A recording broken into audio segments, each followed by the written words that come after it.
সে কোন বন্ধু বলো বেশি বিশ্বস্ত, সে কোন বন্ধু বলো বেশি বিশ্বস্ত, কার কাছে মন খুলে দেয়া যায়, কার কাছে সব কথা বলা যায়, হওয়া যায় বেশি আশ্বস্ত, তার নাম আহমদ বড় বিশ্বস্ত। বৃহত্তর রাজশাহী অঞ্চলের নওগাঁ জেলার মান্দা উপজেলার মহাদেবপুর উপজেলার পাঠা কাটা বাইতুল হিকমা নুরানি হাফিজিয়া কওমি মাদ্রাসা মাহফিল ইন্তেজামিয়া কমিটি কর্তৃক আয়োজিত 25তম তাফসীরুল কোরআন মাহফিল 2025। সূরা মারইয়ামে বলছেন, فخلف من بعدهم خلف أضاعوا الصلاة واتبعوا الشهوات فسوف يلقون غيا। এই জমিনে যারা বড় বড় দুইটা অপরাধ আল্লাহ বলছেন সূরা মারইয়ামে, যারা নামাজকে ছেড়ে দেবে, নামাজকে যারা নষ্ট করে ফেলবে এবং নফসের তাবেদারি যারা করবে, নফসের দাসত্ব যারা করবে, আমি আল্লাহ রাব্বুল আলামিন তাদেরকে শুধু জাহান্নাম নয়, জাহান্নামের গর্তের ভিতর আমি তাদেরকে ঢুকে ফেলবো। জাহান্নামের গর্ত হলো এত ভয়ঙ্কর একটা জায়গা, গায় নামক গর্তকে জাহান্নাম পর্যন্ত ভয় পায়। এমন ভয়ঙ্কর জাহান্নাম যে বান্দার জন্য বরাদ্দ হবে 1 নম্বর অপরাধ হলো নামাজ, অথচ সেই নামাজের ব্যাপারে আমাদের কোনো খেয়াল নাই। এত বড় অপরাধ নামাজ কাজা করে, নামাজকে নষ্ট করা, এটা আমার দেশে কম না বেশি? আসতে বলেন না, কম না বেশি? বেশি। এই ব্যাপারে কোনো খেয়াল নাই কারো। এত নেতা, এত মুসলমান, এত নেতৃত্ব, অথচ আজ 54 বছর জাতিকে জাহান্নাম থেকে বাঁচানোর জন্য এত আইন পাশ করেছে, অথচ নামাজের আইন কেউ পাশ করলো না। আইন পাশ করবে কেমনে? নিজেই তো নামাজ পড়ে না। পার্লামেন্টে আমরা মমতাজ মার্কার কোন এমপি দেখতে চাই না। আসতে বলবেন না, জোরে বলুন ঠিক কিনা? কোন তেলবাজ দেখতে চাই না। পার্লামেন্টে তেলাওয়াত করতে দিচ্ছে এক এমপি রে, কারি সাহেব যায় নাই, তেলাওয়াত করতেছে কেল হে আল্লাহ। শয়তান কই তোর আমার তেলাওয়াত ভালো আছে। এই জাতীয় নেতৃত্ব আমরা দেখতে চাই না। আমরা আগামীর পার্লামেন্টকে দেখতে চাই কোরআনের পার্লামেন্ট। যারা বলবে মুসলমান হয়ে শরিয়া আইন মানি না, শরিয়া আইন বিশ্বাস করে নতুন করে ঈমান আনতে হবে, এগুলো বাজে কথা। কয়দিন বাঁচবেন? রাজনীতি কয়দিন করবেন? মরবেন না? মরতে হবে কিনা বলেন? সেই রাজনীতি আমরা করতে চাই যে রাজনীতি করেছেন মুহাম্মদ সাল্লাল্লাহু আলাইহি ওয়াসাল্লাম। মঞ্চে এসে আমাদেরকে নসিহা করে, 16 বছর নসিহা করেছে। হুজুর ওয়াজ করবেন আকাশের আর কবরের, দুনিয়া আমরা দেখে নেব। এত বড় দুষ্ট ছিল। যা করেছে ওরা, জুলুমের যখন মাত্রা বেড়ে গেছে, আল্লাহ ওদেরকে থাপ্পড়ে মেরে মামু বাড়ি দিল্লি পাঠায় দিয়েছে। সে আল্লাহ এখনো আসেন না নাই? আসেন না নাই? আসেন না নাই? আল্লাহ সব দেখছেন, জুলুম করা যাবে না।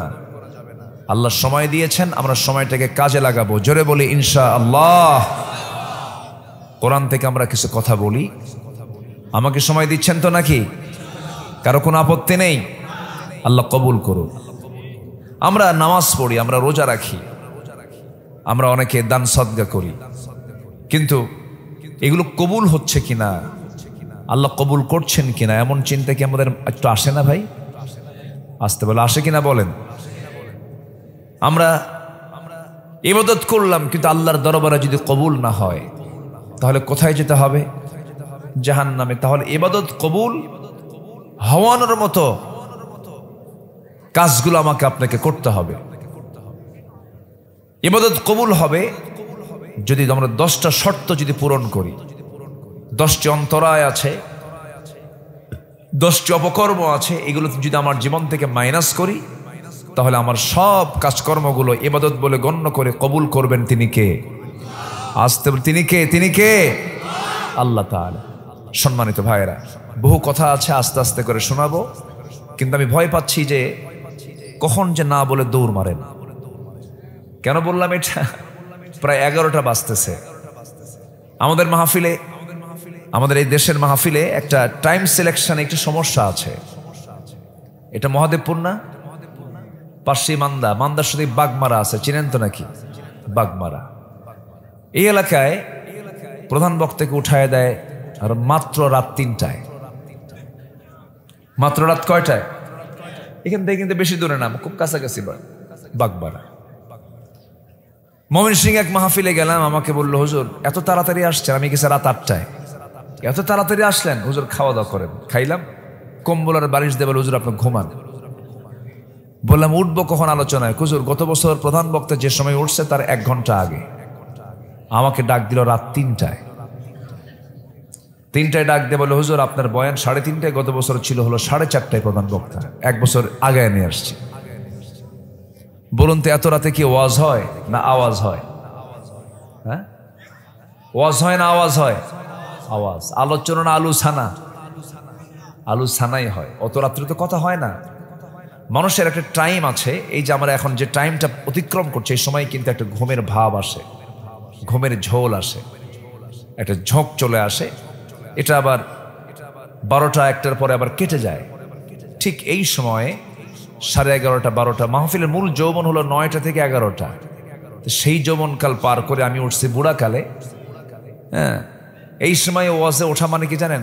পাগলির সাথে ঘর সংসার করা। কি কথা কি বুঝতেছেন আপনারা? কিন্তু উপায় নাই, আমার দেশে এটা ট্র্যাডিশন হয়ে গেছে, এটা সব জায়গায়। আচ্ছা বলেন তো, পরীক্ষার হলে 10টায় না আগে যদি 1টায় যায়, খাতা দেবে? আচ্ছা ফজর নামাজ যদি সূর্য ওঠার পরে পড়ে, কাম হবে? আচ্ছা ইফতার যদি সন্ধ্যায় না করে, যদি রাত 9টার দিকে করে, কাম হবে? আসসালাতু আলা ওয়াক্তিহা, নামাজ সময় মতো, ইমতিহান সময় মতো, রোজার সময় মতো, মাহফিল কই সময় মতো? এটা শুধুমাত্র একজন পেরেছিলেন, আল্লামা সাইদ রাহিমাহুল্লাহ। তিনি সন্ধ্যার পরে এশার নামাজের একটু আগ দিয়ে উঠতেন, মাহফিল শেষ, নামাজ পড়ে সব বিদায়। এটা হচ্ছে সবচেয়ে সুন্দর একটা পন্থা। আল্লাহ তাআলা এমন অনুকূল সুন্দর করে সাজানো গোছানো মাহফিল কমিটিকে বোঝার তৌফিক দান করুন। জোরে বলি আল্লাহুম্মা আমিন। সম্মানিত ভাইয়েরা, ইবাদত করব আমরা, অবশ্যই কবুল হবে। 10টা কাজ বাদ দিতে হবে। কয়টা কাজ বাদ দিতে হবে বলেন? শর্ত হলো 10টা অপকর্ম বাদ দিতে। 1 নম্বর হলো মুনাফিকি বাদ দিতে হবে। রাজি আছেন তো সবাই? তাহলে 10টা অপকর্ম, 10টা শর্ত। এই 10টা অপকর্ম কি কি? এই কাজগুলো যদি আমরা বাদ দিই, তাহলে আমাদের সব দোয়া কবুল করবেন কে? কেবল বললাম কয় নাম্বার? মনে থাকবে তো সবার? কি বাদ দিতে হবে? আরো জোরে। মুনাফিক কিন্তু মহাদেবপুরে কোথাও পাবেন না। কি কয়? মুনাফিক মহাদেবপুরে আছে? আছে মহাদেবপুরে মুনাফিক আছে? মুনাফিক নাই কোথায়? সব জায়গায় আছে। একটু কান লাগাবেন। এখন মুনাফিকটা চিনবো কেমনে আপনি? রাসূলকে বলা হলো, রাসূল বলেন মুনাফিকের আলামত হলো 3টা। আমার নবীজি বললেন মুনাফিকের আলামত হলো 3টা। আয়াতুল মুনাফিকে সালাস। মুনাফিকের আলামত হলো 3টা। নাম্বার 1 হলো যখন সে কথা বলে, মিথ্যা কথা বলে। আল্লাহ রাব্বুল আলামিন এক জায়গায় বলছেন ইন্নাল মুনাফিকিনা লাকাযিবুন। মুনাফিক যারা তারাই মিথ্যুক হয়, মিথ্যুক যারা হয় তারাই মুনাফিক হয়। এই জন্য মুনাফিকি বাদ দেওয়ার জন্য 1 নম্বর শর্ত হলো জীবন থেকে চিরতরে মিথ্যা ছেড়ে দিতে হবে। মিথ্যা যারা বলতে থাকবি, মিথ্যা যাদের বলি, রাজনৈতিক বড় অস্ত্র যাদের মিথ্যা কথা বলা, এই সমস্ত বান্দাদের পরিচয় রাসূল তুলে ধরেছেন, আল্লাহ তুলে ধরেছেন, তারা হলো মুনাফিক হয়। এই জন্য মুনাফিকি বাদ দেওয়ার জন্য আমরা কি ছাড়বো বলেন? বলেন কি ছাড়বো? কি ছাড়বো? দুঃখজনক হলো সত্য আমার দেশের মানুষ সত্য কথা বেশি বলে না, মিথ্যা কথা বেশি বলে, মিথ্যা কথা বেশি বলে। হঠাৎ করে চলে আসলো ভিন্ন কথা। একজন ব্যক্তির জীবনে কোনোদিন কৌতুক করে মিথ্যা কখনো মুখ থেকে বের হয় নাই। সেই মহামানবের নাম কি বলুন? মুহাম্মদ সাল্লাল্লাহু আলাইহি ওয়াসাল্লাম। আমরা সেই নবীর উম্মত। আমরা যদি মিথ্যা কথা বলি, নবীর উম্মতের শানে এটা যায় না। আমার নবীজি কোনোদিন মিথ্যা কথা বলেন না, আমরাও মিথ্যা কথা বলবো না। যদি কোনো বান্দা মিথ্যা ছেড়ে দিয়ে যদি সত্যকে লালন করে, as-sidqu ইয়াহদি ইলাল বির, একটা মানুষ যদি সত্য কথা বলে, আল্লাহ রাব্বুল আলামিন তার জন্য একটা রাস্তা বের করে দেন। সেই রাস্তাটা হলো কিছু নয়, সেই বান্দার জন্য আল্লাহর জান্নাতের রাস্তা তার জন্য তৈরি হয়ে যায়। জোরে কোন সুবহানাল্লাহ। মিথ্যা ছেড়ে দেব আমরা। আল্লাহ রাব্বুল আলামিন এক জায়গায় বলছেন, ইয়া আইয়ুহাল্লাযীনা আমানুত্তাকুল্লাহা ওয়া কুলু قولا سديدا يصلح لكم أعمالكم ويغفر لكم ذنوبكم ومن يطع الله ورسوله فقد فاز فوزا عظيما جربون الله أكبر ইমানদারেরা তোমরা আল্লাহকে ভয় করো, সাথে তোমরা সত্য কথা বলো, মিথ্যার ধারে পাশে যেও না। এবং আল্লাহ বলছেন যারা মিথ্যা কথা ছেড়ে দেবে, আল্লাহ এবং নবীর যারা আনুগত্য করবে, ফাকাদ ফাযা ফাওজান আযীমা, এরা মহা সাফল্যে সাফল্যবান হয়ে যাবে। একটা প্রশ্ন করব আমি, বলুন তো আমার দেশে কারা বেশি মিথ্যা কথা বলে? হ্যাঁ, প্যাঁচ লাগায় দিলেন না? আমি বললাম যে মিথ্যা কথা কারা বলে বেশি? বলেন নেতারা। ঠিক আছে নাকি? আসতে কোন কেন? ভয় পাচ্ছেন নাকি আপনারা? উনি যে বলছেন নেতারা, কি ঠিক আছে? ঠিক আছে। সবচেয়ে বেশি মিথ্যা কথা বলে কারা?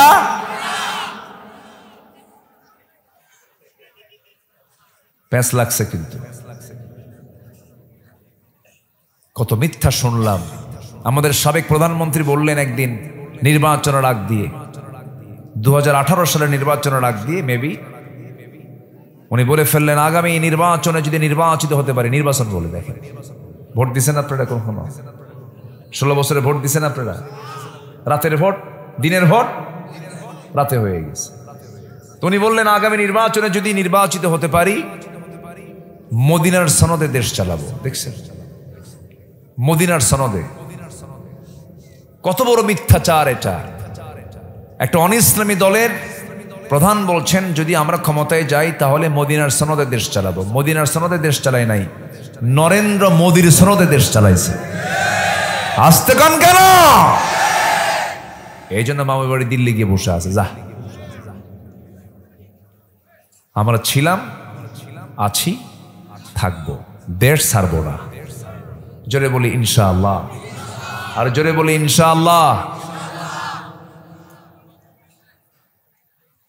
কত নির্যাতনগুলো করা হয়েছে, কোনো কারণ নাই। জেলখানা আটকিয়ে রেখে অসংখ্য মানুষকে জুলুম করা হয়েছে। আল্লামা সাঈদীর মতো মানুষকে মেরে ফেলা হয়েছে। কি অপরাধ ছিল তার! মাঝে মাঝে খুব কষ্ট লাগে জানেন। 13টি বছর অন্ধকার প্রকোষ্ঠে থেকে এই জননন্দিত একজন মানুষ, যার কাজ হলো একটা আদর্শ নাগরিক তৈরি করা, জাতি তৈরি করা, 13 বছর জাতিকে মাহরুম রেখেছে তার সেবা থেকে। কত পরিমাণ জুলুম হতে পারে! টুপির কাজ মাথায় রাখা, মাথায় না রেখে যদি হাঁটুতে দেন টুপির কাম হলো। চশমার কাজ চোখে রাখা, যদি চোখে না রাখেন কাম হলো। জুতার কাজ কোথায় রাখা, যদি গলায় দিয়ে দেন এটা জুলুম হলো। একজন আলেমের জায়গা হলো, একজন ওয়াইজের জায়গা হলো মাহফিলের ময়দান, এখানে না রেখে তাকে জেলখানা আটকে রেখেছিল। কত বড় জুলুম! 2018 সালে নির্বাচনের আগ দিয়ে হঠাৎ করে আমার বাড়ি ঘেরাও হলো। আমাকে ধরে থানায় জমা দিল। ওসি মহোদয় আমার দিকে তাকায় না, মাথা নিচু করে আছে। বললাম, আপনি শেষ রুকুর হালতে কেন, কি হয়েছে আপনার? হুজুর খুব লজ্জা পাচ্ছি, কি বলি আপনাকে, দোষ তো নাই আপনার, কিন্তু ধরে আনতে বাধ্য হয়েছে। কেন? সামনে ইলেকশন। হুজুর কিচ্ছু মনে করেন না, মাফ করে দিয়েন, নির্বাচন শেষ হলে আপনি জেলখানা থেকে বের হয়ে আসবেন, ওয়াজ দেখেন। তো বললাম, আমার তো এই যে বিশাল বিশাল মাহফিলগুলো আছে, এগুলো কেমনে কি করব? হুজুর একটু বিশ্রাম নেন, যান। কি করবেন? আমার চাকরি বাঁচান তো ফরজ। আমি বললাম, ইমান বাঁচান নফল। কোর্টে চালান দিল, কোর্টে গেলাম। জজ আমার দিকে তাকায় আর চিন্তা করে, এই লোকটাকে ধরলো কারা? মামলার ধারা দেখে দেখে যে জামিন তো হবেই না, জামিন দিলে আমার চাকরি নেই, জেলখানায় পাঠায় দিল। ঢুকলাম, চুরি তো আর করে নেই, বুকে সাহস ছিল, চান্স পাইছি। জেলখানায় তো এখন ঢুকতে চাইলেও ঢুকতে পারবেন না। ঢুকলাম, ঢুকিয়ে দেখি এক বুড়ো চাচা, 80 পার হয়ে গেছে বয়স, আমার দিকে তাকায় লম্বা একটা সালাম দিয়ে এত খুশি, আমাকে সালাম দিয়ে বলল, আপনি জেলখানায় ঢুকছেন? খুব খুশি হলাম। তো বললাম, খুশি কেন? মাহফিলে যাই, ওয়াজ শুনি, অনেক দূর থেকে দেখি, এত চেষ্টা করছে মোসাফা করার, একটা বার চান্স পাই না, আল্লাহ মিলাই দিছে। দোয়া করে আল্লাহ পাক আপনাকে জেলখানায় রাখুক।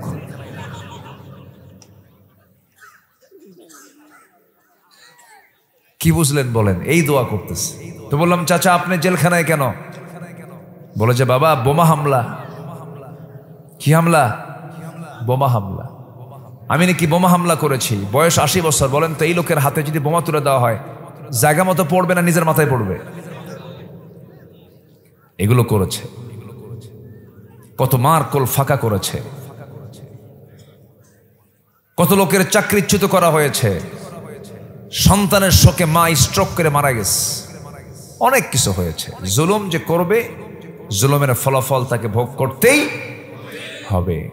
সেই জুলুমটা হোক না স্বামী তার স্ত্রীর উপরে, স্ত্রী তার স্বামীর উপরে। জুলুম আমরা করব না কখনো, জোরে বলি ইনশাআল্লাহ। ইমানদার কখনো জালিম হতে পারে না। আমার বন্ধুগণ, একটু কান লাগাবেন, ইবাদতগুলো অবশ্যই কবুল হয়ে যাবে। 10টা অপকর্ম আমরা ছেড়ে দেব। নাম্বার 1 হলো মুনাফিকি বাদ দেব আমরা, মুনাফিকি করা যাবে না। আল্লাহ রাব্বুল আলামিন বলছেন, ওয়ামিনান নাসি মান ইয়াকুলু আমান্না বিল্লাহি ওয়া বিল ইয়াউমিল আখির ওয়া মা হুম বিমুমিনিন। জোরে বলুন আল্লাহু আকবার। মানুষের মধ্যে কিছু বান্দা আছে, কিছু মানুষ আছে যারা বলে, আমি ঈমান এনেছি আল্লাহর উপরে, পরকালকে বিশ্বাস করে নিয়েছি, কিন্তু আল্লাহ বলছেন না, ও ঈমানদার না, শুধু মুখেই বলে। وَإِذَا لَقُوا الَّذِينَ آمَنُوا قَالُوا آمَنَّا وَإِذَا خَلَوْا إِلَى شَيَاطِينِهِمْ قَالُوا إِنَّا مَعَكُمْ إِنَّمَا نَحْنُ مُسْتَهْزِئُونَ। জোরে বলুন আল্লাহু আকবার। ওই সমস্ত লোকগুলো ইমানদারদের সঙ্গে মিললে বলে, তোমার সাথে আমরা আছি। আবার যখন শয়তানদের সঙ্গে যখন মিশে যায়, তখন বলে, আমরা তো তোমাদের সঙ্গে মূলত আছি। এরা ধোঁকা দিতে চায়, কিন্তু ধোঁকা দিতে চাইলে ধোঁকা কি দেয় না, ধোঁকা তারা নিজেই খায়, নিজেই ধোঁকার মধ্যে পড়ে যায়। মুনাফিকদের আচরণ বড় ভয়ঙ্কর। আল্লাহ তাআলা তার রাসূলকে মুনাফিকদের ব্যাপারে কঠোর হতে বলেছেন। ইয়া আইয়ুহান নাবিয়্যু জাহিদিল কুফফারা ওয়াল মুনাফিকিনা ওয়াগলুয আলাইহিম ওয়া মাআওয়াহুম জাহান্নাম। হে নবী, আপনি মুনাফিকদের ব্যাপারে, কাফিরদের ব্যাপারে জিহাদ ঘোষণা করুন, কঠোর হয়ে যান তাদের ব্যাপারে, কোনো আপোষ নাই। আমার নবীজির বিরুদ্ধে যত ষড়যন্ত্র করেছে, সবচেয়ে শক্ত ষড়যন্ত্র ছিল কাফেরদের বেশি না মুনাফিকদের বেশি? মুনাফিকদের বেশি। কারণ মুনাফিকরা এমন একটা চরিত্র, সহজে চেনা যায় না। আমার নবীর জীবদ্দশায় একজন মুনাফিক দুনিয়া থেকে বিদায় নিল। নবীর পিছনে ইক্তেদা করত, 5 ওয়াক্ত নামাজও পড়ত, দান সাদগাও করত, মাথায় টুপিও ছিল, নবীর মতো মুখে দাড়িও ছিল, জুব্বাও ছিল। নবী বয়ান করতেন, ওই মুনাফিক চোখের পানি ফেলে ফেলে কাঁদত, এত বাহ্যিকভাবে ভালো ছিল, কিন্তু নবীর বিরুদ্ধে সারা জীবন অবস্থান করেছে। এই মুনাফিক যখন দুনিয়া থেকে মারা গেল, কিন্তু কবরে পদ্মফুল হয়, ওই মুনাফিকের ঘরে একজন বড় সাহাবী ছিলেন। ওই সাহাবী যখন দেখলেন বাপটা মারা গেছে, নবীর কাছে এসে কেঁদে কেঁদে বলছেন, হুজুর আমার বাপ তো মারা গেছে, আমার বাপ তো খারাপ মানুষ ছিল, মুনাফিক মানুষ ছিল, আমি জানি, কিন্তু আমার জন্মদানকারী বাবা, একটু দয়া মায়া তো কাজ হতেই পারে। আমি আপনার কাছে আসছি, আমার বাবার জন্য একটা জিনিস আমি চাইবো আপনার কাছে। কি চাইবে বলো আমার সাহাবী, বলো। আপনার বরকতের আপনার গায়ের যদি একটা জুব্বা আমাকে দিতেন, আমার বাবার এটা কাফনের কাপড় দিয়ে দিতাম। আমার নবীজি মানা করতে পারলেন না। আমার নবীজি রহম দিলওয়ালা মানুষ ছিলেন, নরম প্রকৃতির মানুষ ছিলেন, না বলতে পারতেন না সহজে। নবীজি বললেন, সাহাবী তুমি যখন চাইছো তোমাকে মানা করি কেমনে, এই যে জুব্বা দিলাম, যাও তুমি নিয়ে যাও। জুব্বা নিয়ে গেলেন, গোসল করায় দিয়া মুনাফিক বাবা কি নবীর ব্যবহৃত জুব্বাটা পরায় দিলেন। এরপরে ওই সাহাবী আবার এসে বলছেন, ইয়া রাসূলুল্লাহ, বেয়াদবি হলে আপনি আমাকে মাফ করে দিবেন, আমার বাবার গোসল হয়ে গেছে, জানাজা পড়াবো, কাফনের কাপড়টা পড়াইছে, হুজুর দয়া করে আপনি যদি জানাজাটা পড়াতেন। আমি জানি আমার বাপ মুনাফিক মানুষ, কিন্তু বাপ তো। আমার নবীজি মানা করতে পারলেন না, বলেন চলো যাই।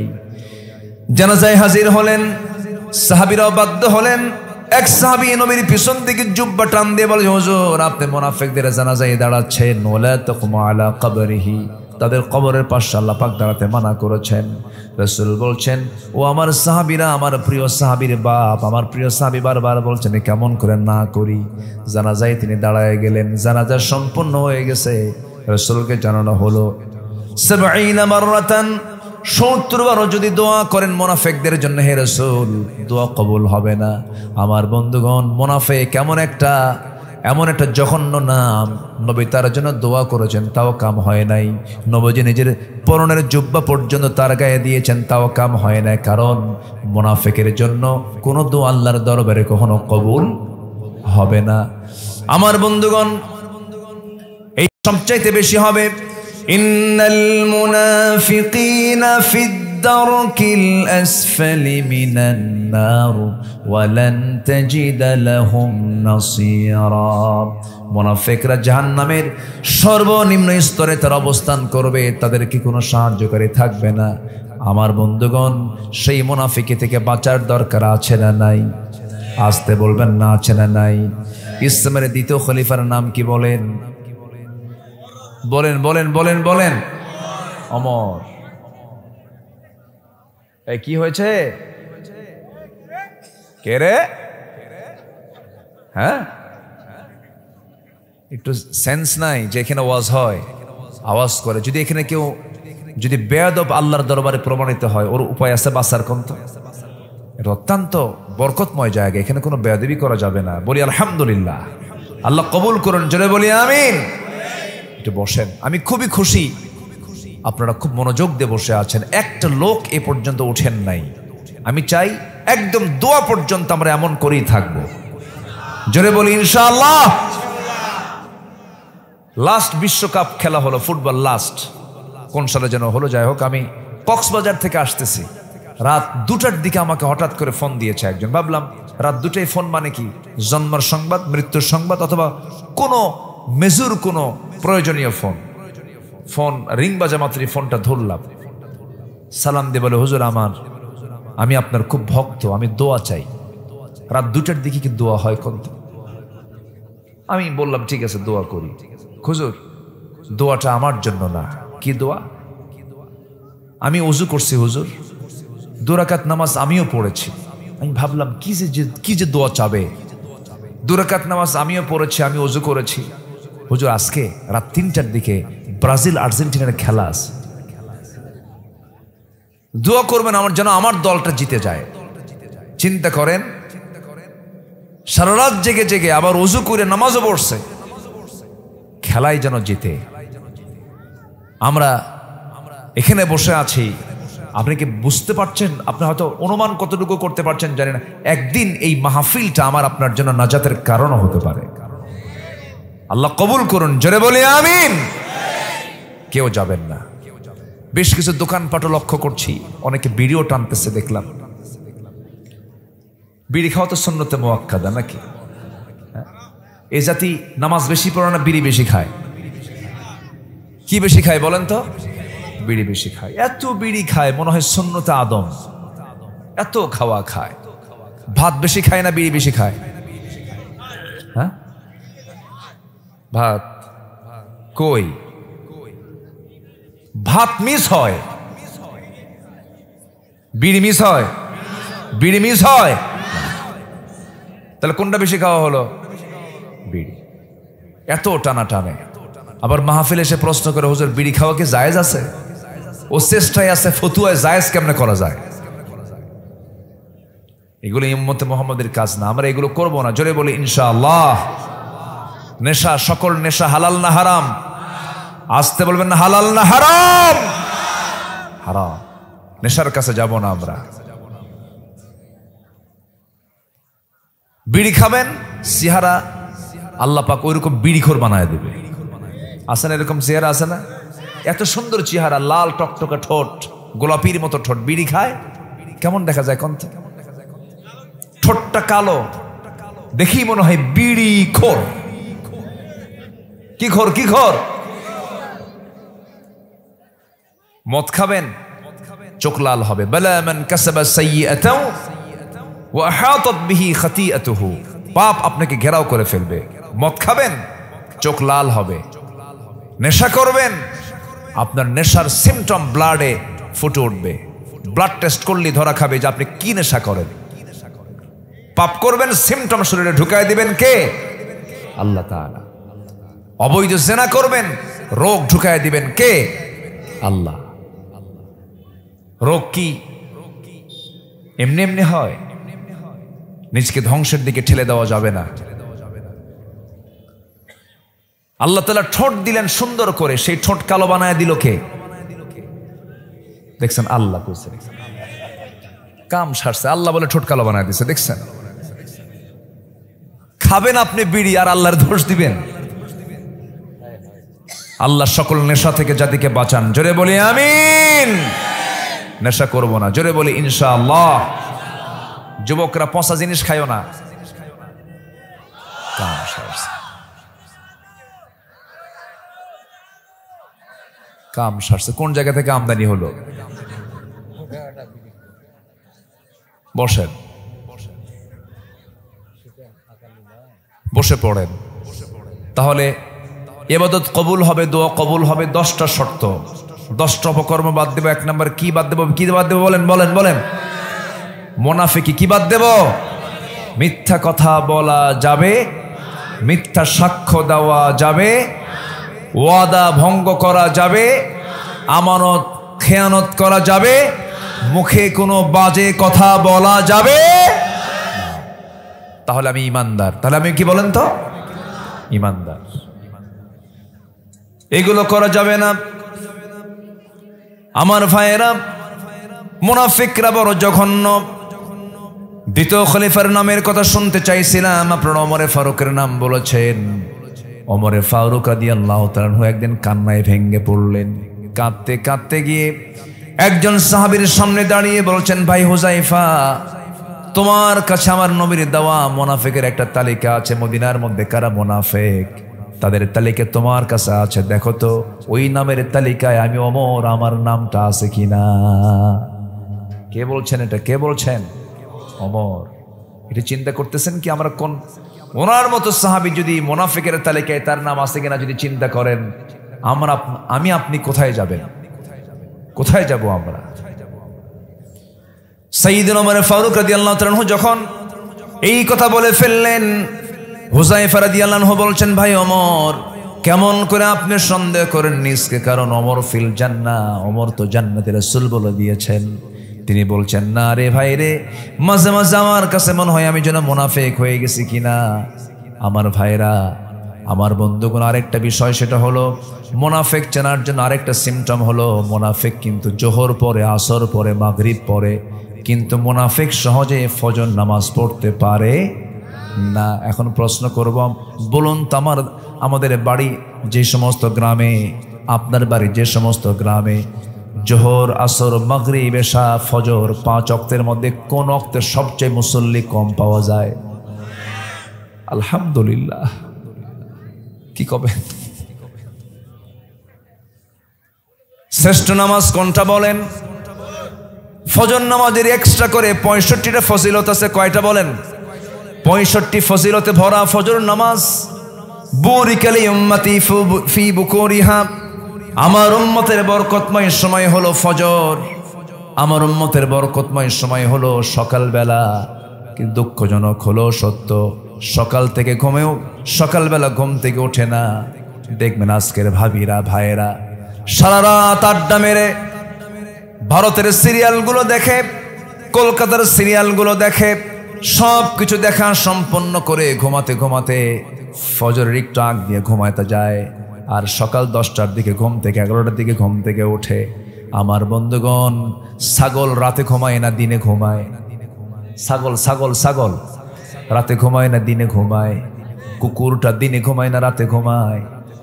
কুকুর কুকুর দিনে ঘুমায়। কুকুর খাওয়া হালাল না ছাগল খাওয়া হালাল? বলেন বলেন বলেন। দুটাই চতুষ্পর্যন্ত, দুটাই 4 পাপ।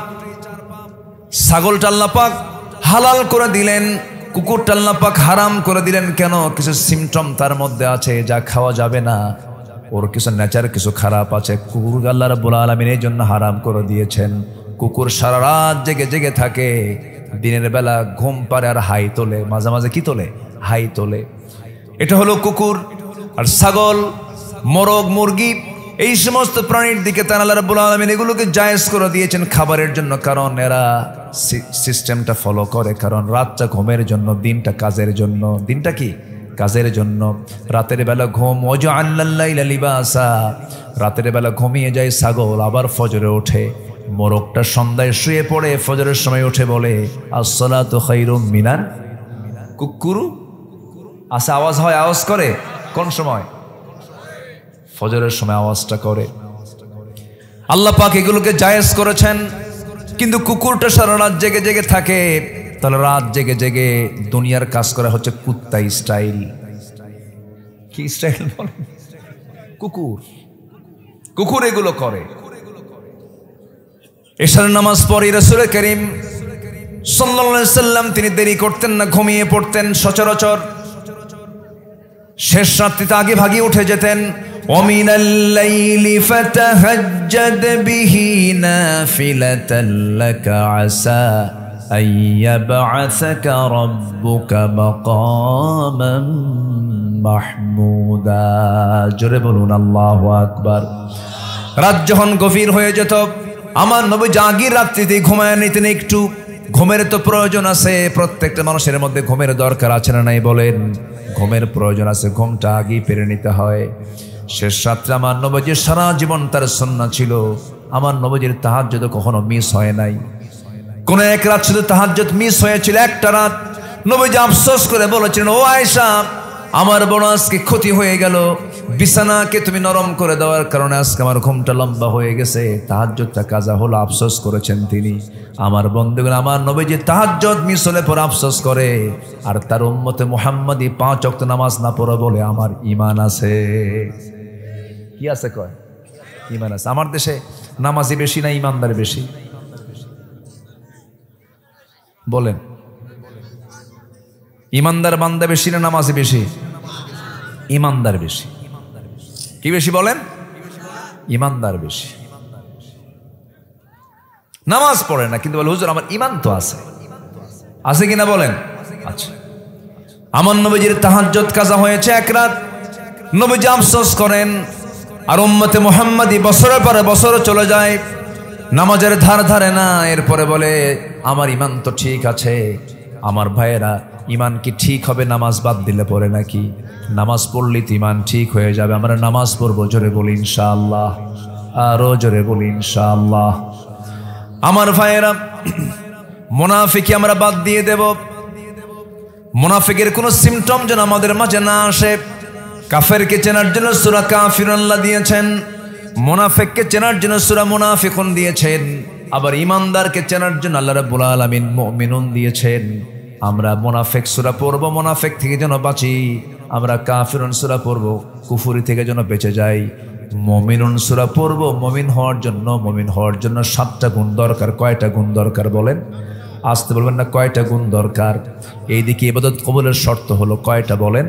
10টা। এইদিকে মুমিন হওয়ার জন্য আমল কয়টা বলেন? 7টা। একটা একটা করে শুনবো আজকে, জোরে বলি ইনশাআল্লাহ। আমার বন্ধুগণ, মুনাফিকি এটা জঘন্য একটা মারাত্মক অপরাধ। আমার নবীজির জীবনের সবচেয়ে বেশি কষ্ট রাসূলকে দিয়েছে মুনাফিকেরা। আমার নবীজি কোন এক যুদ্ধের অভিযানে তিনি বের হলেন, আম্মা জান আয়েশা সিদ্দিকাকে সাথে করে নিয়ে তিনি বের হয়েছেন। অভিযান শেষ হয়ে গেল, আমার নবীজি অভিযান থেকে ফিরে আসতেছিলেন। আমার নবীজি উহুদের ময়দানে আমার নবীজি পরিবার সহ গেছেন, বড় বড় যুদ্ধে পরিবার সহ গেছেন। এমনকি জীবনে আমার রাসূল হজ করেছেন একবার। কয়বার বলেন? আসতে বলে। আমার রাসূল জীবনে হজ করেছেন কয়বার? একবার। একবার হজ করেছেন, একা যান নাই, সাথে আম্মা জান আয়েশা সিদ্দিকাকে সাথে নিয়ে চলে গেছেন। ইহরামের কাপড় পরবেন, আম্মা জান আয়েশা সিদ্দিকা বলেন রাসূল আমার সঙ্গে সহবাস করলেন, মনের তৃপ্তি মিটায় নিলেন, নফসের যে চাহিদা তিনি মিটায় নিলেন। সহবাস হয়ে গেল, ফরজ গোসল সম্পন্ন করলেন। এরপর আমার নবী ইহরামের নিয়ত বাঁধলেন, ইহরামের কাপড় পরলেন। আমার বন্ধুগণ, রাসূল এত পারিবারিক মানুষ ছিলেন যে রাসূল বড় বড় জটিল যুদ্ধেও রাসূল স্ত্রীকে সাথে নিয়ে যেতেন, সঙ্গে নিয়ে যেতেন। কারণ স্ত্রী হলো ইমানের পাহারাদার। বউর সাথে থাকবে, ইমানটা তার ঠিক থেকে যাবে। আমার নবীজি হজের মতো সফরেও বউকে বাদ দেন নাই, জিহাদের মতো সফরেও স্ত্রীকে বাদ দেন নাই। কারণ স্ত্রী যদি বলে আমার স্বামী ভালো, আল্লাহ বলবেন ওই বান্দা ভালো। স্বামী যদি বলে আমার স্ত্রী ভালো, আল্লাহ বলবেন ওই বান্দি আমার ভালো। জোরে কোন সুবহানাল্লাহ। বউ হচ্ছে ইমানের পাহারাদার। বউকে সাথে নিয়ে চলবেন, আপনার চোখ ঠিক থাকবে। আর একা একা চলবেন, ওয়াসওয়াসা দেওয়ার সম্ভাবনা আছে না নাই বলেন তো? আছে। ধরেন আপনার বউকে নিয়ে আপনি রাস্তায় বের হয়েছেন, ইজি বাইকে চলেন। ইজি বাইক না কি বয় এলাকায়? ইজি বাইক বলে না কি কয়? অটো। অটো, আচ্ছা। অটোতে আপনি চড়েছেন, অটোতে 4-5টা সিট থাকে। হঠাৎ করে দুজন যেতেই সামনে গায়ে কাপড় চোপড় না এমন একজন মহিলার সামনে বসে পড়লো। বসে পড়ে কি না? এরকম বসে না? এরকম বসে তো। কাপড় চোপড় থাকে না তো এখন। যেরকম বনের পশু হাইওয়ান যেগুলো, এগুলো যেরকম গায়ে কোনো কাপড় চোপড় নাই, এগুলো হাইওয়ান কিছু আছে গায়ে কাপড় চোপড় পড়ে না। আছে না নাই বলেন তো? আছে না নাই? কাপড় চোপড় নাই তো কাপড় চোপড় ছাড়া মহিলা বসছে। হঠাৎ করে আপনি তাকান নাই, হয়তো বা হঠাৎ করে অন্য খেয়ালও হতে পারে, হয়তো 29 সেকেন্ড চাইছিলেন ওই মহিলার দিকে। আর এই দৃশ্য যদি আপনার বউ দেখে, বলেন তো কি হতে পারে? হয়তো ওই সময় কিছু বলবে না, ওই সময় কিছু বলবে না, কিন্তু বাড়িতে আসার পর তাও কিছু বলবে না। হয়তো রান্না বান্না করতেছে, সবই ঠিকঠাক আছে। হঠাৎ করে যদি আপনি ডাক দিলেন, সুইটি, থো তোমার সুইটি ছায়া থাকো আরেক দিকে। কি কথা কি বুঝতেছেন আপনারা? তো এই যে স্ত্রী আপনাকে পাহারা দিচ্ছে, তাহলে কি দরকার আছে? বলেন, স্ত্রী দরকার আছে কিনা বলেন? এই যুবকরা কিছু কও না তো তোমরা, এই বইয়ের দরকার কি আছে রে? বুড়ো চাচাও কয়ে আছে, বিয়ে শাদী করছে তাও কয়ে আছে। মনে হয় মন খারাপ হচ্ছে আপনাদের। বইয়ের দরকার আছে, স্ত্রীর প্রয়োজন আছে। আমার রাসূল একজন আদর্শ স্বামী ছিলেন। জোরে বলেন সুবহানাল্লাহ। স্ত্রীর দিকে তাকালে আল্লাহ পাক সওয়াব দিয়ে ভরপুর করে দেন। অন্যের বউ না, কিন্তু নিজের বউ। এটার জন্য মনে থাকে। আবার পরকীয়ার পরিমাণ এখন কমছে না বাড়ছে? বলেন, কমছে না বাড়ছে? বেড়েছে। এইগুলোর মূল কারণ হলো এই অপসংস্কৃতি, ইন্ডিয়ান কালচারগুলো, ইন্ডিয়ান নাটক, সিনেমাগুলো। এগুলো মেয়েদেরকে দেখতে দিবেন না, পরিবারে কাউকে দেখতে দিবেন না। ফিতনা সব শেষ করে দিচ্ছে সবকিছু। আমার নবীজি যুদ্ধে চলে গেছেন, আম্মা জান আয়েশা সিদ্দিকাকে সাথে নিয়ে চলে গেছেন। ফিরে আসলেন। ফিরে আসার পথে আমার নবীজি বললেন, এক সাহাবীকে ডাক দিয়ে বলছেন, সাফওয়ান এইদিকে আসো, আমরা অভিযান থেকে মদিনার দিকে ফিরে যাচ্ছি। এতগুলো সাহাবী হঠাৎ করে যে যদি কেউ রাস্তা ভুলে যায়, পথ হেরে যায়, পথ ভুলে যায়, তোমার দায়িত্ব হলো সবার শেষে ঘোড়ায় চড়ে তুমি আসবে।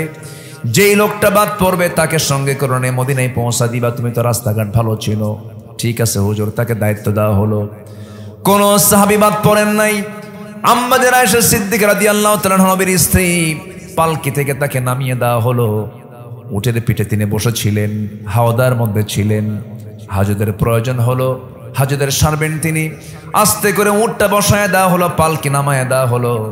সেখান থেকে নেমে তিনি আড়ালে চলে গেলেন, শৌচ কার্য করলেন। শৌচ কার্য কমপ্লিট করে একটু দেরি হলো আসতে, এসে দেখেন হাওদাও নাই, পালকিও নাই, ওই উটটাও নাই, সব চলে গেছে। মানে উনি এত চিকন ছিলেন, ওনার দায়িত্বে নিয়োজিত যে সাহাবী ছিলেন তিনি ভেবেছেন মনে হয় আম্মা জান আয়েশা পালকির মধ্যে আসেই, হাওদার মধ্যে আসেই, কিন্তু তিনি এত চিকন ছিলেন যে থাকলেও যে ওজন, না থাকলেও সে ওজন, বাদ পড়ে গেছে। আম্মা জান আয়েশা সিদ্দিক এসে দেখেন কেউ নাই, হতাশ হলেন না, ভাবলেন হয়তো পরীক্ষায় পড়ে গেলাম। কাপড় চোপড় দিয়ে কোনো মতো সতর ঢাকলেন, পর্দার পরিবেশটা কন্ট্রোল করলেন, মাথা চুল সব ঢেকে নিয়ে বসে বললেন। দূর থেকে ওই সাহাবী, দায়িত্বপ্রাপ্ত সাহাবী দূর থেকে দেখে কে যেন বসে আছে। কাছাকাছি গিয়ে দেখেন এটা তো আম্মা জান আয়েশা। চিনলেন কেমনে? পর্দার আয়াত নাজিল হওয়ার পূর্বেই তিনি তাকে দেখেছিলেন একবার, এই জন্য তাকে চিনতে পারলেন। সঙ্গে সঙ্গে বললেন, মা আপনি তো উম্মতের জন্য মা, উম্মাহাতুল মুমিনিন, নবীর স্ত্রীরা সব উম্মতের জন্য মা। উম্মতের জন্য কি কোনো চিন্তা করবেন না, আপনার কোনো টেনশন নাই। রাসূল আমাকে দায়িত্ব দিয়েছেন, আমি আপনাকে সযত্নে সম্মানের সাথে মদিনায় পৌঁছায় দেব। ঘোড়ার পিঠে করে তাকে সুন্দর করে সম্মানজনকভাবে তাকে নিয়ে নবীর ঘর পর্যন্ত তিনি পৌঁছায় দিলেন। কিন্তু এই কথা মুনাফিকদের টিমের মধ্যে, মুনাফিকদের সার্কেলে যখন এই নিউজটা চলে গেছে, সাফওয়ান গোটা রাত্রিবেলা আম্মা জান আয়েশাকে একই ঘোড়ার পিঠে করে একসাথে মদিনায় নিয়ে আসছে। আয়েশার সতীত্ব নষ্ট হয়ে গেছে, আয়েশার নষ্ট হয়ে গেছে, নষ্টা মহিলা যেরকম, নাউজুবিল্লাহ। এমন চরিত্র, এমন জাতীয় মুনাফিকি চরিত্র এখনো কিছু লোকের মধ্যে আছে না নাই? আসতে বলবেন না, আছে না নাই? একটা অপবাদ চাপায়া দিল আম্মা জান আয়েশার বিরুদ্ধে, এমন জাতীয় একটা অপবাদ যখন চাপায়া দিয়েছে, গোটা মদিনার টপ টক হয়ে গেছে নবীর কেন। যখন এমন জাতীয় কথা চলে আসলো, স্ত্রীর বিরুদ্ধে এমন কথা শুনলে পরে কি স্বামীর ভাল লাগে নাকি? মনটা খারাপ হয়ে গেল। আমার নবীজি এই কথাগুলো যখন শুনলেন, আস্তে করে বলছেন, আয়েশা কিছু কিছু কথা আমার কানে এসে কান ভারী করে দিচ্ছে, আমার কষ্ট হচ্ছে। আমি তোমাকে সন্দেহ করি না, তবে আয়েশা আমার মন বলছে এই অবস্থায় যেহেতু মদিনায় এই কথাটা সবচেয়ে বড় কথাই রূপ নিয়েছে, তোমার চরিত্র নাকি নষ্ট হয়ে গেছে, এমন জাতীয় কথা চতুর্দিকে স্প্রেড হচ্ছে। আমার মন বলছে তুমি আমার ঘরে আর থেকো না, তোমার মার বাড়ি চলে যাও, বাবার বাড়ি চলে যাও। বলুন তো কোনো স্বামীর মুখ থেকে স্ত্রী যদি এমন জাতীয় কোনো কথা শোনে, বলুন তো আসমান ভেঙ্গে পড়ার মতো নয় কিনা? বলেন, আসমান ভেঙ্গে পড়ার মতো হয়ে যায়। আম্মা জান আয়েশা সিদ্দিকার জীবনে বিশাল বড় পরীক্ষা চলে আসলো, পেঁচ লাগায় দিয়েছে মুনাফিকরা। কারা কারা কারা কারা? মুনাফিকরা। আমার নবীজির স্ত্রী আম্মা জান আয়েশা সিদ্দিকা আস্তে করে বলছেন, ইয়া রাসূলুল্লাহি, আপনি কিন্তু আমার শুধু স্বামী নন, আপনি হচ্ছেন বিশ্ব নবী। আপনি আমাকে অর্ডার করলে আমি মানতে বাধ্য, আমি আমার বাবার বাড়ি চলে যাচ্ছি। কিন্তু একটা কথা বলি ইয়া রাসূলুল্লাহি, আমার বিয়ের ফয়সালা কিন্তু জমিনে হয়, বিয়ের ফয়সালা কিন্তু আসমানে হয়েছে। সেই আসমানের মালিক মহান রব্বুল আলামিনের উপর আমি সমস্ত দায়িত্ব দিয়ে দিলাম। যেরকম সুবহানাল্লাহ, ফাইদা আযামতা ফাতাওয়াক্কাল আলাল্লাহ। চলে গেলেন আম্মা জান আয়েশা সিদ্দিকা মার বাড়িতে চলে গেলেন। বলেন তো স্বামী স্ত্রী যদি দূরে দূরে থাকে, বলেন তো এখানে কোনো শান্তি আছে? শান্তি আছে? আমার নবীর ঘরে অশান্তি ঢুকায় দিল কারা? বলেন কারা কারা কারা? এরকম অনেক পরিবারে মুনাফিক আছে না নাই? আচ্ছা, আমার নবীজি একাকী ঘুমান। আমার রাসূল বলেছেন আমার স্ত্রী আয়েশা হলো সবচেয়ে শ্রেষ্ঠ স্ত্রী, আমি তাকে খুব বেশি ভালোবাসি, মহব্বত করি। আমার নবীজি রাতের বেলা ঘুমোতে যান, হাতটা গায়ে দেন, আম্মা জান আয়েশা সিদ্দিকা আছেন বলে, কিন্তু আয়েশা নাই, বুকটা খান খান হতে থাকে। ওইদিকে আম্মা জান আয়েশা সিদ্দিকা সেজদায় মাথা রাখতে রাখতে চোখের পানি ফেলতে ফেলতে শুকায় গেলেন, নখের মতো এমনি চিকন মানুষ আরো চিকন শুকায় গেলেন। আম্মা জান আয়েশার ঘুম হয় না। ওইদিকে বাপটা ভালো করে কথা বলে না, মাওটা ভালো করে কথা বলে না, নিঃসঙ্গ হয়ে গেলেন আম্মা জান আয়েশা সিদ্দিকা। দিনের পর দিন চলতে লাগলো, আমার নবীও কাঁদেন, আম্মা জান আয়েশাও কাঁদেন, সাহাবীরাও কাঁদে। মুনাফিকরা কি? এই তো প্যাঁচ লাগায় দিছি, এই তো প্যাঁচ লাগায় দিছি। মুনাফিকরা আনন্দ উল্লাস করছে, নবী যে বড় কষ্টের মধ্যে আছেন। সময় যেতে লাগলো। আম্মা জান আয়েশা সিদ্দিকা বলেন, আল্লাহ তাআলা আমি আয়েশা আমাকে 9টা কারণে শ্রেষ্ঠতা দান করেছেন। নাম্বার 1, আল্লাহ রাসূল আমাকে মাত্র 9 বছর বয়সে বিয়ে করেছেন। 13 বছর নববধূ করে তার ঘরে আমার রাসূল আমাকে নিয়ে চলে গেছেন। আমি নিজেকে ভাগ্যবান মনে করি, আমি একমাত্র কুমারী স্ত্রী। আম্মা জান আয়েশা সিদ্দিকা বলেন, আমি জিবরাইলকে নিজের চোখে দেখেছি। আরেকটা কারণ হলো, আমি যখন নবীর সঙ্গে ঘুমাতাম একই চাদরের নিচে, সেই সময় আমি থাকা অবস্থায় নবীর উপর ওহী নাযিল হতো, আমি এটা টের পেতাম। আম্মা জান আয়েশা সিদ্দিকা বলেন, আমি নিজেকে ধন্য মনে করি, আমার শানে আল্লাহ রাব্বুল আলামিন অনেকগুলো আয়াত না কয়েকটা আয়াত নাজিল করেছেন। আম্মা জান আয়েশা সিদ্দিকা বলেন, আমি নিজেকে ধন্য মনে করি, রাসূল আমার ব্যাপারে বলেছেন, সুরিত খাবার যেমন শ্রেষ্ঠ খাবার, আমার স্ত্রীদের মধ্যে সবচেয়ে শ্রেষ্ঠ স্ত্রী হলো আমার আয়েশা। যেরকম সুবহানাল্লাহ। এমন সুন্দর করে আম্মা জান আয়েশা সিদ্দিকা বলেন, আরেকটা কারণে আমি শ্রেষ্ঠ, সেটা হলো আমার রাসূল দুনিয়া থেকে বিদায় নেবেন। বিদায় নেওয়ার আগে আমার নবীজি আমার মুখের লালা খেয়ে তিনি দুনিয়া থেকে বিদায় নিয়েছেন, আমার মুখের লালাতে তিনি পান করেছেন। আমি নিজেকে ধন্য মনে করি, আমার নবীজি আমার কোলেই মাথা রেখেছেন, আমার কোলেই মাথা রেখে দুনিয়া থেকে বিদায় নিয়েছেন। সর্বশেষ আমার নবীজির সর্বশেষ কথাটা আমার সঙ্গেই বলেছেন, আমাকে বিদায় দিয়েছেন, আমি তাকে বিদায় দিয়েছি। আমি নিজেকে ধন্য মনে করি, আমি আমার নবীজির ইন্তেকালের পর তার চোখটা আমি নিজের হাতে নিচের দিকে নামায় দিয়েছি, এবং নিজেকে ধন্য মনে করি আমার ঘরে রাসূলকে দাফন করা হয়েছে, আমার ঘরে আমার নবীজি শুয়ে আছেন। জোরে বলি সুবহানাল্লাহ। আমার বড় শখ ছিল, আমি আয়েশা, আমার বড় তামান্না ছিল আমি নবীর পাশেই ঘুমাবো। আমার বাপ আমার নবীর পাশে ঘুমিয়ে পড়েছেন, আমার বাবা বকর ঘুমিয়ে পড়েছেন, আমার বড় শখ ছিল। কিন্তু ইসলামের দ্বিতীয় খলিফা ওমর ফারুক রাদিয়াল্লাহু আনহু যখন ইন্তেকাল করবেন তার পূর্বে অসুস্থ হয়ে পড়েছেন, রক্তাক্ত হয়েছেন। এমন সময় আমার কাছে প্রস্তাব আসলো, আমি যেন তাকে আমার নবীর পাশে ঘুমানোর জায়গাটা দিয়ে দেই। আমি নিজেকে ধন্য মনে করি, এত বড় একজন শাসনকর্তা আমার কাছে চাইছে, আমি কেমন করে মানা করি। আমি আমার জায়গাটা খলিফা ওমর ফারুকের জন্য বরাদ্দ দিয়েছি। যেরকম সুবহানাল্লাহ। নবীর কবরের পাশে দুজন শুয়ে আছেন। কয়জন বলেন? আসতে বলবেন না, কয়জন বলেন? কিন্তু ঘরটা কার? ঘরটা কার? ঘরটা কার? সেখানে তিনি থাকতে পারলেন না, উদারতার পরিচয় দিয়ে খলিফাকে দান করে দিলেন। তার আব্বা আরেক পাশে শুয়ে আছেন। আমার বন্ধুগণ, আম্মা জান আয়েশা সিদ্দিকা বলেন, আমি নিজেকে ধন্য মনে করি, রাসূল আমাকে খুব ভালোবেসেছেন, খুব মহব্বত করেছেন। সেই আম্মা জান আয়েশার জীবনে মুনাফিকরা চরম বিপদে ফেলে দিল, চরম সংকটের মধ্যে ফেলে দিল। নবীজির মধ্যে ক্রাইসিস চলে এলো, তার মধ্যেও ক্রাইসিস চলে এলো। কিন্তু দিন শেষে মুনাফিকরা জিতে না হারে, মুনাফিকরা জিতে না হারে। মিথ্যার পরাজয় আছে না নাই? খিয়ানতকারীর পরাজয় আছে না নাই? ওয়াদা ভঙ্গকারীর পরাজয় আছে না নাই? শেষে আল্লাহ তাআলার পক্ষ থেকে আয়াত নাযিল হয়ে গেল, ইন্নাল্লাযীনা জাউ বিল ইফকি উসবাতুম মিনকুম। হে রাসূল, আপনি চিন্তা করবেন না আয়েশার ব্যাপারে, আপনি সন্দেহ করবেন না। আয়েশার কোনো সমস্যা নেই, আয়েশার সতীত্ব নিয়ে আছে, আয়েশার কোনো দোষ নাই। যেরকম সুবহানাল্লাহ। এটা অপবাদ মাত্র। নবীজি আনন্দ দেখে কে? নবীজি আমার হাস্যোজ্জ্বল চেহারা নিয়ে শ্বশুর বাড়ি গেলেন। কার বাড়ি গেলেন?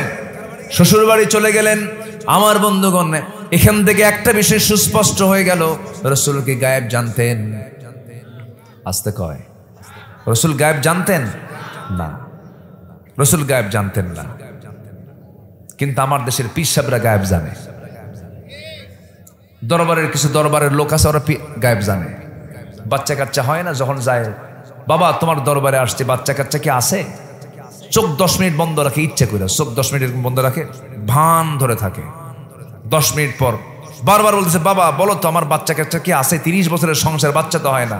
অনেকক্ষণ চুপ মেরে থেকে হঠাৎ করে বলে, যা। মানে ওর কাছে মনে হয় কিছু একটা আসছে, বুঝলেন? কিচ্ছু আসে নাই, 1.5 হাত লাঠির বাড়ি দরকার। আসতে কোন কেন? আসতে কোন কেন? রাসূল গায়েব জানে না, ও গায়েব জানে। আমার রাসূল যদি গায়েব জানতেন, বলতেন, আয়েশা তুমি কোথায় যাচ্ছ? বাপের বাড়ি। কোথাও যাওয়া লাগবে না, আমার ঘরে থাকো, তোমার কোনো দোষ নাই। বলতে পারতেন না? তা তো বলেননি। অপেক্ষা ছিলেন কার? কার অপেক্ষায় ছিলেন? আল্লাহর অপেক্ষায় ছিলেন। রাসূলকে যা জানানো হতো তিনি তাই জানতেন। কিন্তু গায়েবের মালিককে, আলিমুল গায়বি ওয়াশ শাহাদা, আল্লাহু আকবার বলেন। বাচ্চা হয় না, চাইবো কার কাছে? সন্তান দেবেন কে? সন্তান দেবেন না কে? সন্তান ছেলে দেন কে? আসতে কোন কোন ভাই, ছেলে দেন কে? মেয়ে দেন কে? দেন না কে? দোষ কার? আল্লাহর দোষ।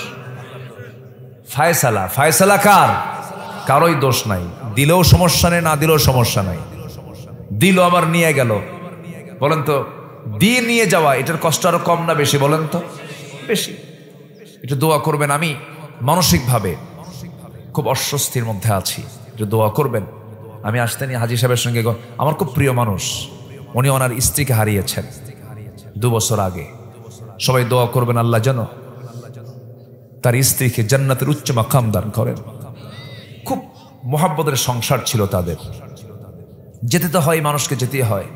আমার স্ত্রী, আমার নিজের পরিবারের কথা বলছি, 3 দিন যাবৎ সে অসুস্থ মারাত্মকভাবে। ওই যে ঢাকাতে একটা মশা আছে, এডিস মশা, এটা মারাত্মক ভয়ঙ্কর, সাপের চেয়ে ভয়ঙ্কর। এডিসের কামড় খেয়ে বহু মানুষ মারা গেছে পর্যন্ত, জানেন না আপনারা?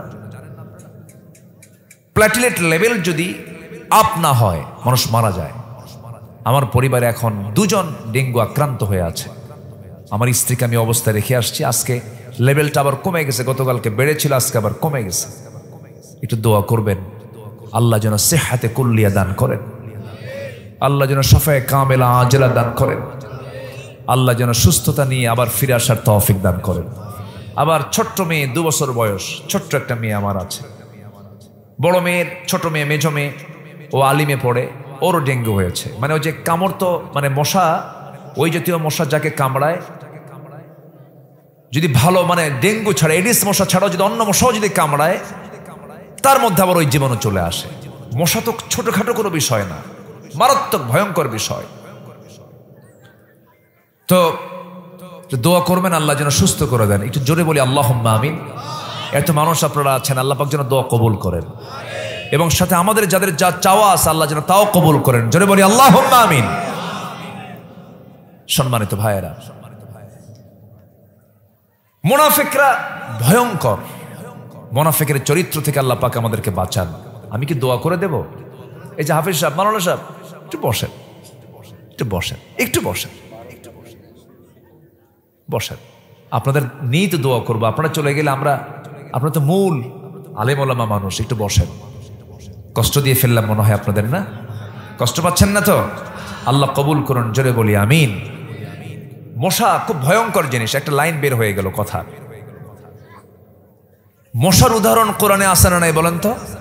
আছে। কাফেররা বলল, মাযা আরাদাল্লাহু বিহাযা মাসালা, তোমার আল্লাহর কি ইচ্ছা আছে যে মশার কথা কোরআনে বলা দরকার? কি দরকার? মশা কোনো প্রাণী হলো?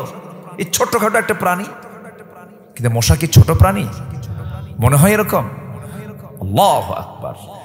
এই মশা, রাতের বেলা আপনি ঘুমিয়ে পড়বেন, চতুর্দিকে দেখলেন কোথাও মশা নাই, চতুর্দিকে নেটিং করা, শুধু লাইট বন্ধ করা সারা, শুধু বিছানায় শুধু পিঠটা লাগাইছেন, নাকের ডগায় কানের কাছে এসে সারেগামা পাদানিসা শুরু হয়ে গেছে। ও দেখলো কেমনে আপনারা? ওর চোখ কোথায়?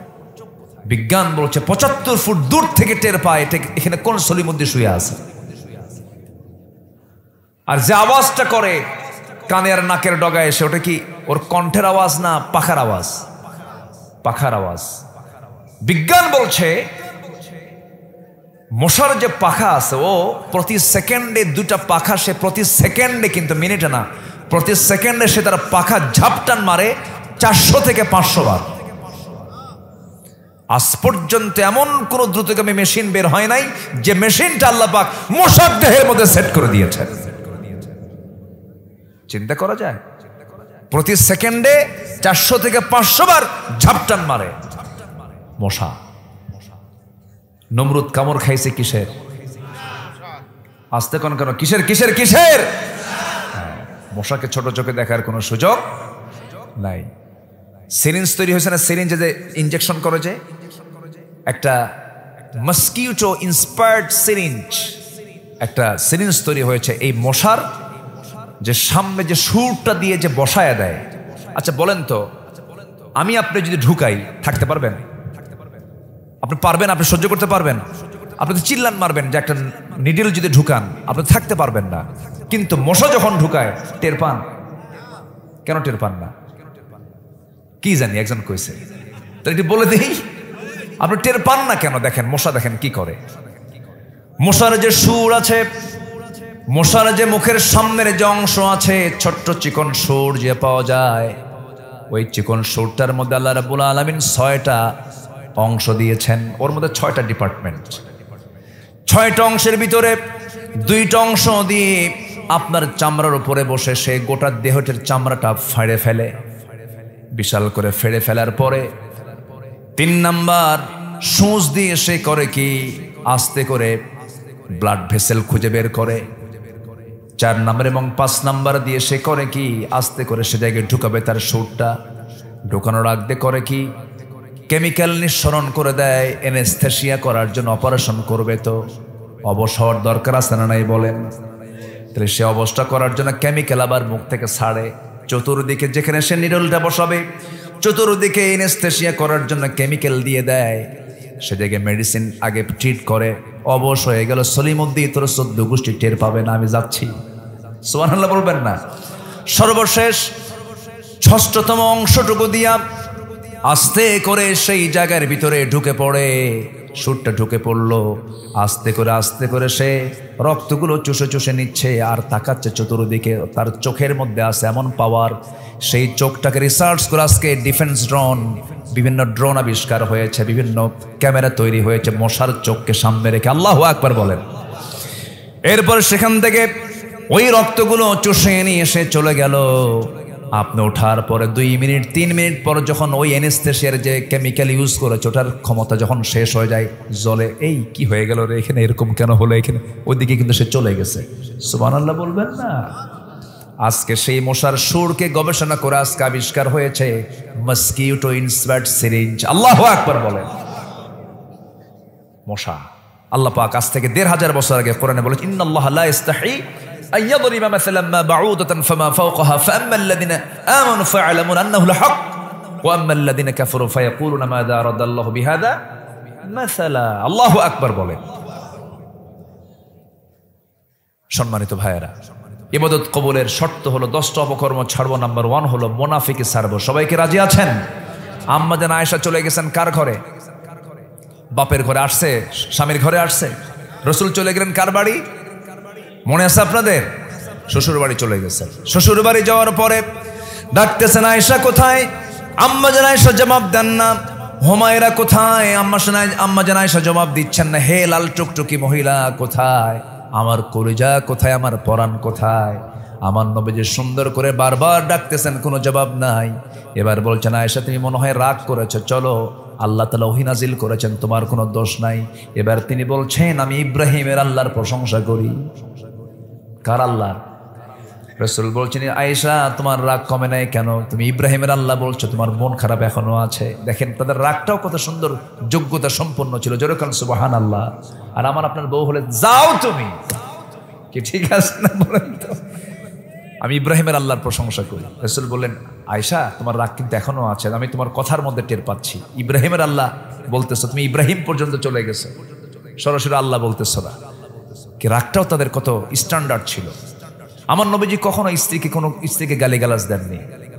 একদিন 4 স্ত্রী, দেখেন রাসূল কেমন করে সমতা করেছেন। 4 স্ত্রী এসে রাসূলকে বলছেন, হুজুর আপনি কাকে বেশি ভালোবাসেন? কেন? 4 জনের মধ্যে গন্ডগোল লাগছে। ও বলে আমাকে, ও বলে আমাকে, ও বলে আমাকে। এখন আমরা সবাই বলে আমাকে, আপনার মুখে শুনতে চাই আপনি কাকে বেশি ভালোবাসেন। বলেন তো, প্রশ্ন উত্তরটা কি সহজ না কঠিন? শুধু কঠিন না বড় কঠিন? কার নাম নেবেন আর কার চেহারা কালো দেখবেন? রাসূল বললেন, যাও এটার জবাব আমি কালকে দেব। পাঠায় দিলেন। সন্ধ্যা হতে না হতেই 8টা খেজুর হাতের মধ্যে নিলেন, 2টা করে ভাগ করলেন। 2টা খেজুর করে সব স্ত্রীর ঘরে ঘরে দিবেন। আম্মা জান আয়েশার সামনে এসে বলছেন, আয়েশা আমি তোমাকে দারুণ ভালোবাসি, 2টা খেজুর তোমাকে দিলাম, কিন্তু তোমাকে 2টা খেজুর দিয়েছে এই কথা যেন কোনো স্ত্রীর কানে না যায়। দ্বিতীয় স্ত্রীর ঘরে গিয়ে 2টা খেজুর দিয়ে একই কথা বললেন। তৃতীয় স্ত্রীর ঘরে গিয়ে একই কথা বললেন। চতুর্থ স্ত্রীকে 2টা খেজুর দিলেন, সমান করে দিলেন। এরপরে চলে আসলেন তিনি তার জায়গা মতো পরের দিন সকালবেলা বুক ভরা আশা নিয়ে নবীর কাছে এসে চারজন এসে বলতেছে হুজুর সকালে জানাতে চেয়েছেন, সত্যি করে বলুন তো আপনি কাকে সবচাইতে বেশি ভালোবাসেন? আমার রাসূল বলছেন, শোনো আমার স্ত্রীরা, আমি তাকেই সবচাইতে বেশি ভালোবাসি যাকে গত রাত্রিতে লুকায় লুকায় 2টা খেজুর দিয়ে আসছি। যা জোরে কান সুবহানাল্লাহ। বিশ্ব নবী, আল্লাহ কবুল করুন আমাদের কেমন সুন্দর চরিত্র গঠন করার। জোরে বলি আল্লাহুম্মা আমিন। ইবাদত কবুলের শর্ত কয়টা বলেন তো?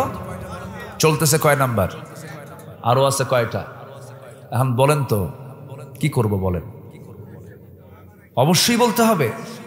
বলবো আরো যদি 2 ঘন্টা হয়, তারও কোনো সমস্যা নাই আছে? হ্যাঁ, এই তো সমস্যা আছে। তাহলে দোয়া, আসেন দোয়া করি। চালাবো নাম্বার 2। হ্যাঁ, নাম্বার 2 আমি শর্ট করে বলছি।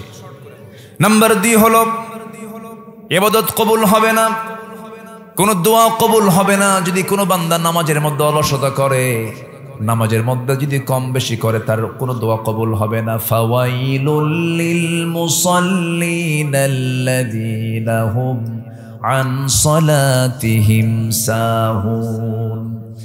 নাম্বার 3 হলো আল্লাহ রাসূলের চরম অবাধ্যতা যারা করবে এবং তার সীমা লঙ্ঘন যারা করবে, তাদের কোনো দোয়া কবুল হবে না। ওয়া মাইয়াসিল্লাহা ওয়া রাসূলাহু ওয়া ইয়াতাআদ্দা হুদুদাহু ইউদখিলহু নারান খালিদান ফিহা ওয়া লাহু আযাবুম মুহিন। জোরে বলুন আল্লাহু আকবার। নাম্বার 4 হলো তাদের কোনো দোয়া কবুল হবে না। ওয়া মাইয়ুশরিক বিল্লাহ ফাকাদ হারামাল্লাহু আলাইহিল জান্নাহ। নাম্বার 5 হলো সামনে পেছনে যারা পরনিন্দা করবে, যারা পরনিন্দা করে বেড়ায়, সামনে প্রশংসা করে কিন্তু সামনে থেকে আড়ালে গেলে কয় হারামজাদা। এরকম আছে না? এরকম আছে না? এই সমস্ত লোকগুলোর কোনো দোয়া কবুল হবে না। ওয়াইলুল লিকুল্লি হুমাযাতিল লুমাযাতিনিল্লাযী জামা'a মালান ওয়া আদ্দাদাহ ইয়াহসাবু আন্না মালাহু আখলাদাহ। নাম্বার 6 হলো আল্লাহকে যারা ভুলে থাকে এবং মন্দ কাজে যারা উস্কানি দিয়ে দেয়, মন্দ কাজের পক্ষে যারা কাজ করে, আল্লাহ রাব্বুল আলামিন বলছেন তাদের কোনো দোয়া আমি আল্লাহ রাব্বুল আলামিন কবুল করব না। আল্লাহ রাব্বুল আলামিন বলছেন, আল মুনাফিকুনা ওয়াল মুনাফিকাতু বা'দুহুম মিন বা'দ ইয়া'মুরুনা বিল মুনকারি ওয়া ইয়ানহাউনা আনিল মা'রুফ। নাম্বার 7 হলো শয়তানের যারা পদাঙ্ক অনুসরণ করবে তাদের কোনো দোয়া কবুল হবে না। নাম্বার 8 হলো রিয়া যাদের মধ্যে থাকবে, লোক দেখানো ইবাদত, দান করেছে গোপনে দান করতে পছন্দ করে না, প্রকাশ্যে দান করবে, আবার বলবে আমার নামটা ওখানে লেখায় রাখতে হবে, স্লোগান দিতে হবে, নাম বলবা না, নাম লিখে দিবা না, দান করব না। বলেন তো ওই লোকের দানের নিয়তকে আল্লাহকে না মানুষকে খুশি করা? মানুষকে খুশি করে দান করবে, তাদের কোনো দোয়া কবুল হবে না। রিয়া কোনো ইবাদত করা হবে না। দেখবেন সামনে নির্বাচন আসতেছে, দেখবেন নতুন কিছু মুসল্লির আমদানি হবে, ঠিক কিনা বলেন? নতুন কিছু মুসল্লি আমদানি হবে না? নির্বাচন আসবে, দেখবেন নতুন টুপি মাথায় উঠবে। সারা বছর কিন্তু টুপি পড়ে না, আসরের নামাজ 4 বার পড়বে। কয়বার? 4 বার। সব লোক দেখানো। নাম্বার 9 হলো কুফরি যারা করবে তাদের কোনো দোয়া কবুল হবে না। ইন্নাল্লাযীনা কাফারু লান তুগনিয়া আনহুম আমওয়ালুহুম ওয়ালা আওলাদুহুম মিনাল্লাহি শাইআ ওয়া উলাইকা হুম ওয়াকুদুন নার। জোরে বলুন আল্লাহু আকবার। সর্বশেষ আল্লাহর সঙ্গে মিথ্যা দৃঢ় অঙ্গীকার করে আবার তা অবজ্ঞার সঙ্গে ভঙ্গ করে যারা, এই সমস্ত অপকর্মের সঙ্গে যারা জড়িত, তাদের কোনো দোয়া চোখের পানি ফেলেও দোয়া করলে সেই দোয়া কবুল করবেন না। তিনি কে কে কে কে দোয়া কবুল করবেন না? আসুন এই 10 অপকর্ম থেকে বেঁচে আমরা সুন্দর জীবন, ইমানদারের যে জীবন হওয়া দরকার সেই জীবন আমরা ঢেলে সাজাই। ফজর পড়বেন কারা কারা? মুনাফিক থেকে বাঁচবেন কারা? ফজর পড়বেন কারা? একটু হাত তুলে দেখান দেখি। ফজর পড়বেন কারা কারা? একটু হাত তুলে দেখেন না। অনেকে কিন্তু হাত তোলেন না এখনো, ভাবতেছে হুজুর মরে যাবো, হাত তুলবো না। দেখি কারা কারা ফজর পড়বেন দেখি, বলেন দেখি, জোরে বলি ইয়া আল্লাহ আমাদেরকে ফজর, জোহর, আসর, মাগরিব, ইশা 5 ওয়াক্ত সালাত আদায় করার তৌফিক তুমি আল্লাহ দিয়া দাও। জোরে বলি আমিন, আরো জোরে আমিন, আরো জোরে আমিন। মাহফিলের আয়োজক হচ্ছে মাদ্রাসা, বলি আলহামদুলিল্লাহ। আমি মাদ্রাসার ভিতরে ঢুকেছিলাম, মাদ্রাসার সৌন্দর্য আমি লক্ষ্য করেছি, অনেক সুন্দর মাদ্রাসা। বসেন সবাই, আমরা দোয়া করব। দোয়ার আগ দিয়ে একটু সবার কাছে আমি একটু বলতে চাচ্ছি, একটু মেহেরবানি করে আমাকে একটু 10টা মিনিট সময় দিতে পারবেন না আপনারা ইনশাআল্লাহ? একটু বসেন। আপনারা তো অনেক ভদ্র, মহানা, আপনারা মহা তো, শুধু তো মহাদেব। বসেন। একটু ব্যাগ যাচ্ছে, একটু ব্যাগে অথবা চাদরে যদি কিছু দেন গুনাহ হবে না সওয়াব হবে? বলেন তো। দোয়া করব তো, দোয়ার আগ দিয়ে আমরা কিছু দেব ইনশাআল্লাহ। জিকির করি সুবহানাল্লাহ আলহামদুলিল্লাহ। চাইতে গেলে যদি দৌড় মারেন তাহলে আমি নেব না, দরকার নাই। বসেন, একটু বসেন, বসেন। আমরা দোয়া করে এখান থেকে বিদায় নেব। জিকির করেন সুবহানাল্লাহ আলহামদুলিল্লাহ লা ইলাহা ইল্লাল্লাহ সুবহানাল্লাহ আলহামদুলিল্লাহ লা ইলাহা, আরো জোরে লা ইলাহা